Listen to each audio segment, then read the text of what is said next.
The United Nations General Assembly is meeting in person for the first time since the start of the pandemic. Leaders from 193 nations will gather at UN headquarters here in New York for the event. The meeting comes at a time of immense global challenges, including the war in Ukraine, of course, being the major headline, global economic strife, and concerns about climate change. CBS News correspondent Pamela Falk joins us now for more on this. Pamela, first of all, welcome. It's so good to finally meet you in person. We've been connecting such a long time. As I said, of course, the big headline is Ukraine. The war is still very hot in Ukraine. There's so much to address, but obviously, this as a focal point, being in the General Assembly, is there anything the UN can actually do to bring this war to an end, as the entire world wants to see? Well, Lilia, one would hope.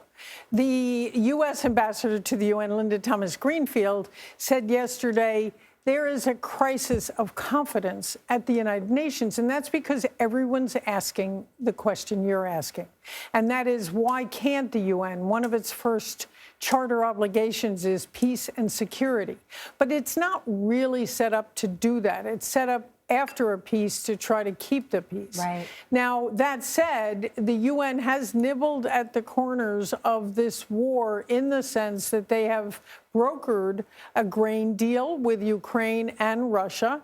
They have tried to make sure that the Zaporizhzhia nuclear plant has oversight by the International Atomic Energy Agency, and maybe those things would be a prototype, a model for bringing peace at some point. But even this morning, we just heard, we talked about it, there's another attack on a nuclear plant in Ukraine. And so as the war heats up, as Ukraine gains some footing, the question is, what will Russia do? And that's on everyone's mind, in addition to the fact that it has secondary effects. I mean, and do you see the fact that the General Assembly is happening right now impacting anything that does happen on the ground? I mean, how much could this event shape Putin's strategy?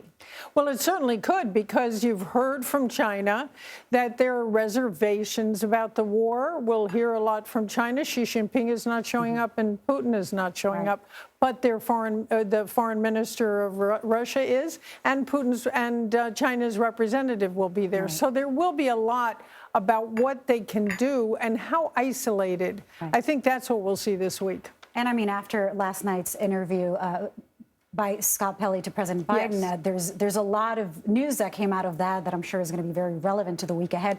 President Biden will be speaking, as I mentioned before, at the General Assembly on Wednesday. Right. What is he expected to say during this address? He is expected to talk about the fact that international order is still very important to the United States, that food security, in other words, all the hunger, some of which came from the war, some of which came from the COVID crisis, some of which came from climate change, and to focus on those issues in addition to solving some of the disease issues in the rest of the developing world.